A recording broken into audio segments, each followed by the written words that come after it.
এইরকম পাস্তা হলে বাচ্চা থেকে বড় সকলেরই পছন্দ হবে। তাই আজকের ভিডিওতে শুধু একরকম নয়, দুরকম পাস্তা আমি আপনাদের করে দেখাবো। একটা একদম ইন্ডিয়ান স্টাইল আর দ্বিতীয়টা হচ্ছে চাইনিজ। আর এই দুটো রেসিপি আপনারা একদম ঘরে থাকা উপকরণ দিয়ে বানিয়ে নিতে পারবেন। তাহলে চলুন রান্নাটা শুরু করা যাক। বাই দ্য ওয়ে, আমি শেফ অতনু, আপনারা দেখছেন অতনু রান্নাঘর। আর আজকে আমাদের রেসিপি পাস্তার। তাহলে সর্বপ্রথম আমি দুটো রেসিপির জন্য পাস্তাটাকে আগে বয়েল করে নেবো। আমি এখানে ম্যাকারনি পাস্তা নিয়েছি, কারণ এটা খুবই ইজি অ্যাভেলেবল। আপনারা যদি অন্য কোনো পাস্তা নিয়ে নিতে চান তাহলে সেটাও নিয়ে নিতে পারেন। এবার এই পাস্তাটা সঠিকভাবে কিভাবে বয়েল করবেন সেটাও জেনে নিন। সর্বপ্রথম পাস্তাটা দেওয়ার আগে অবশ্যই দেখে নেবেন জলটা যেন এরকম ফুটন্ত গরম হয়। তারপর তার মধ্যে অবশ্যই দিয়ে দিতে হবে পরিমাণ মতো নুন। তারপর পাস্তাটাকে দিয়ে সাথে সাথে একবার এইভাবে মিলিয়ে নেবেন। তা না হলে দেখবেন পাস্তাগুলো প্যানের সাথেই আটকে যাবে, যেটা কিছুক্ষণ পরে মেলাতে গিয়ে দেখবেন পাস্তাগুলি ভেঙে যাবে। পাস্তাটা কুক হতে সময় লাগবে 7 থেকে 8 মিনিট। আর তার মধ্যে প্রথম 2 থেকে 3 মিনিট গ্যাসের ফ্লেমটা হাই রাখবেন। আর তারপর যখনই দেখবেন পাস্তাটা মোটামুটি সেদ্ধ হয়ে এসছে তখনই গ্যাসের ফ্লেমটা মিডিয়াম করে দেবেন। তা না হলে পাস্তাগুলো একটার সাথে একটা লেগে ভেঙে যাওয়ার সম্ভাবনা থাকবে। আর এখন দেখুন 7 থেকে 8 মিনিট পরে পাস্তাগুলো একদম পারফেক্টলি কুক হয়ে গেছে। তাই এটাকে একটা জালির মাধ্যমে ছেঁকে নিয়ে একটা পাত্রে রেখে দিচ্ছি। আর পাত্রে রাখার সাথে সাথেই কিন্তু সামান্য একটু তেল দিয়ে দেবেন, তাহলেই দেখবেন এটার একটার সাথে একটা লাগবে না। পাস্তা যদি আপনারা প্রপারলি কুক করতে পারেন তাহলে দেখবেন এর ফাইনাল রেসিপির টেক্সচারটা খুবই সুন্দর আসে। আর এটা প্রপারলি কুক হয়েছে সেটা কিভাবে বুঝবেন, তার জন্য একটা পাস্তাকে কেটে নিয়ে দেখতে হবে এই যে বর্ডারটা আছে সেটার মধ্যে একটা সাদা ভাগ এইভাবে আছে কিনা। যদি থাকে তাহলে জানবেন এটা একদম পারফেক্টলি কুক হয়েছে। আর পাস্তাটা বয়েল করার পরে রুম টেম্পারেচারে কিন্তু এটাকে ঠান্ডা করতে হবে, কোনোভাবে কিন্তু জলের মধ্যে দিয়ে এটাকে ঠান্ডা করবেন না। এবারে ইন্ডিয়ান স্টাইল পাস্তাটা বানানোর জন্য আমি এখানে কিছু ভেজিটেবল নিয়ে নিয়েছি। আচ্ছা, এখানে বলে রাখি কোন রেসিপির জন্য কি ভেজিটেবল কিভাবে কাটতে হবে সেই সবকিছু আমি শিখেছি কিন্তু আমার বেসিক কুকিং কোর্সে, যেখানে পেয়ে যাবেন কাটিং ছাড়াও প্রায় 60টারও বেশি ভিডিও, যেগুলো আপনাদের হেল্প করবে নিত্য প্রয়োজনীয় রান্নাগুলোকে আরো সুস্বাদু করে তোলার জন্য। কোর্সটা অ্যাভেলেবেল আছে আমার নিজস্ব ওয়েবসাইট www.otonurannaghar.com এ। এছাড়াও ডেসক্রিপশনে লিঙ্ক দেওয়া আছে। বাট তাও যদি কিনতে কোনো রকম অসুবিধা হয় আমার সাথে এই হেল্পলাইনে যোগাযোগ করতে পারেন। এবার দেখে নিন ইন্ডিয়ান স্টাইল পাস্তাটা বানানো কতটা সিম্পল। সবার প্রথমে একটা কড়াইতে নিয়ে নিন সাদা তেল আর ওয়েট করুন যতক্ষণ না তেলটা গরম হচ্ছে।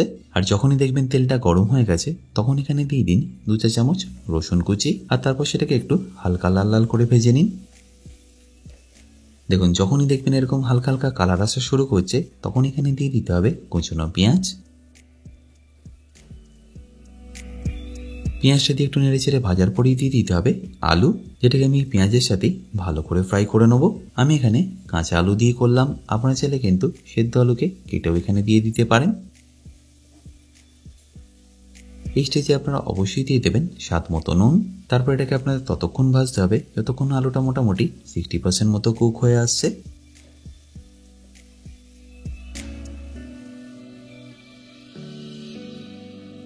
আর কুক হয়ে গেলে যে বাকি ভেজিটেবলগুলো সেগুলো এখানে দিয়ে দিচ্ছি। মোটামুটি ধরে নিন 3 থেকে 4 মিনিট এই সব কিছুকে আপনাদের ভালো করে একটু কুক করে নিতে হবে, যাতে এর কাঁচা ভাবটা একদমই চলে যায়।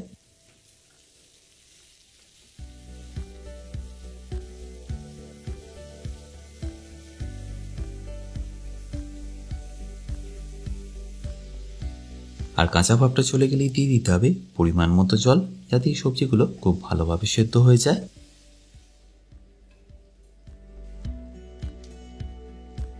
আর এই সবজিগুলো যতক্ষণ সেদ্ধ হচ্ছে আমি এখানে 2টো টমেটোকে রাফলি কেটে নিচ্ছি।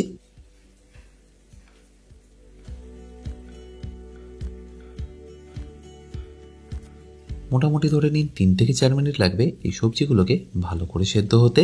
আর সেদ্ধ হয়ে গেলে যে টমেটোগুলো আমি কাটলাম সেগুলো এখানে দিয়ে দেবো। এছাড়াও ঝালের জন্য দিয়ে দেবো কাঁচা লঙ্কা। এটাই যদি আপনারা বাচ্চাদের জন্য বানান সেক্ষেত্রে ঝালটা আপনারা পরিমাণ মতো বুঝে দেবেন, আর চাইলে অ্যাভয়েডও করতে পারেন। আর টমেটোটা দেওয়ার পরে গ্যাসের ফ্লেমটা হাই করে আপনাদের কুক করে নিতে হবে আরও 1 থেকে 1.5 মিনিট।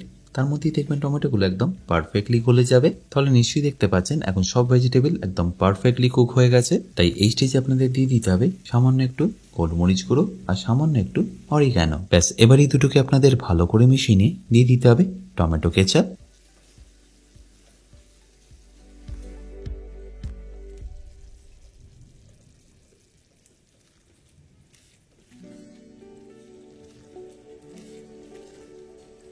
আর টমেটো কেচাপ দিয়ে একবার ভালো করে মেশানোর পরে দিয়ে দিতে হবে বয়েল করা পাস্তাটা। ব্যাস, তারপরে সবকিছুর সাথে এটাকে ভালো করে মিশিয়ে নিন।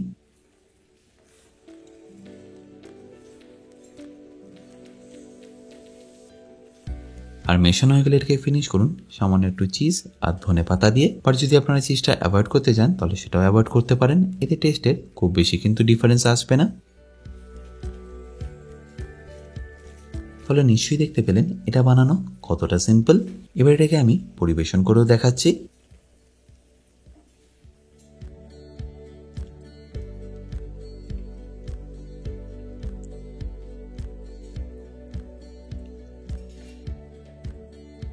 এবারে ইন্ডিয়ান স্টাইলটা হয়ে যাওয়ার পরে আমি আপনাদের চাইনিজ স্টাইলেও পাস্তাটা বানিয়ে দেখাচ্ছি। তার জন্য আগে থেকে আমি কিছু ভেজিটেবল কেটে রেখেছি। এবার এই পাস্তাটা বানানোর জন্য সবার প্রথমে আমি নিয়ে নিচ্ছি একটা চাইনিজ কড়াই, যাতে দিয়ে দেবো সাদা তেল। আর তেলটা গরম হয়ে গেলে এতে দিয়ে দিতে হবে দুটো স্টার আনিস বা তারাফুল, আর তার সাথে সাথে দিয়ে দিতে হবে 2 চা চামচ রসুন কুচি। তারপর এর মধ্যে 1 চা চামচ আদা কুচি দিয়ে এটাকে ভালো করে একটু ভেজে নিন। দেখতে তখন এই পাস্তাটা বানানো কতটা সিম্পল। যখনই দেখবেন এই আদা রসুনটা ভালো করে ভাজা হয়ে গেছে তখন এখানে দিয়ে দিতে হবে পেঁয়াজ আর কাঁচা লঙ্কা। আর সেটাকেও খুব বেশি নয়, হাই ফ্লেমে 1 থেকে 1.5 মিনিট ভালো করে একটু ভেজে নিন। আর একটু ভাজা হয়ে গেলে দিয়ে দিন গাজরটাও কিন্তু খুব বেশিক্ষণ সময় লাগবে না কুক হতে, 2 থেকে 3 মিনিটের মধ্যেই দেখবেন একদম পারফেক্টলি এটা কুক হয়ে যাবে। আর কুক হয়ে গেলে দিয়ে দিতে হবে 3 রকম বেল পেপারস। আশা করি নিশ্চয়ই দেখতে পেলেন কাটিংগুলো কিন্তু আমি একটু আলাদা করেছি, এগুলোকে বলা হয় ডায়মন্ড কাটিং। আবারও বলছি এই সবকিছু কাটিং কিন্তু আপনারা পেয়ে যাবেন আমার বেসিক কুকিং কোর্সে। আর ক্যাপসিকাম দেওয়ার পরে খুব বেশিক্ষণ আপনাদের কুক করতে হবে না, 1 থেকে 1.5 মিনিট কুক করলেই হবে। আর আপনারা যদি পারেন এইভাবে টস করতে তাহলে সেটাও করে নিতে পারেন। আচ্ছা, এবারের মধ্যে দেখুন কি কি সস দিয়ে দিতে হবে।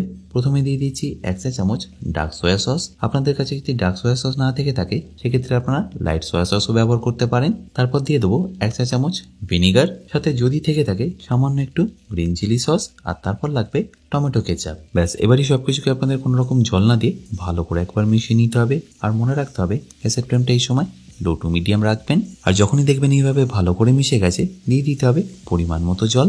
আর এরই সাথে সামান্য একটু গোলমরিচ আর নুন দিতে কিন্তু ভুলবেন না।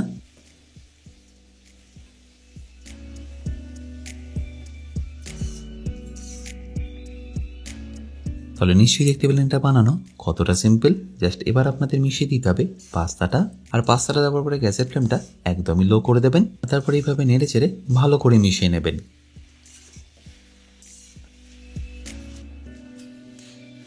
আর তারপর সবশেষে এটাকে ফাইনালি ফিনিশ করবেন সামান্য একটু পেঁয়াজ পাতা আর ধনে পাতা দিয়ে।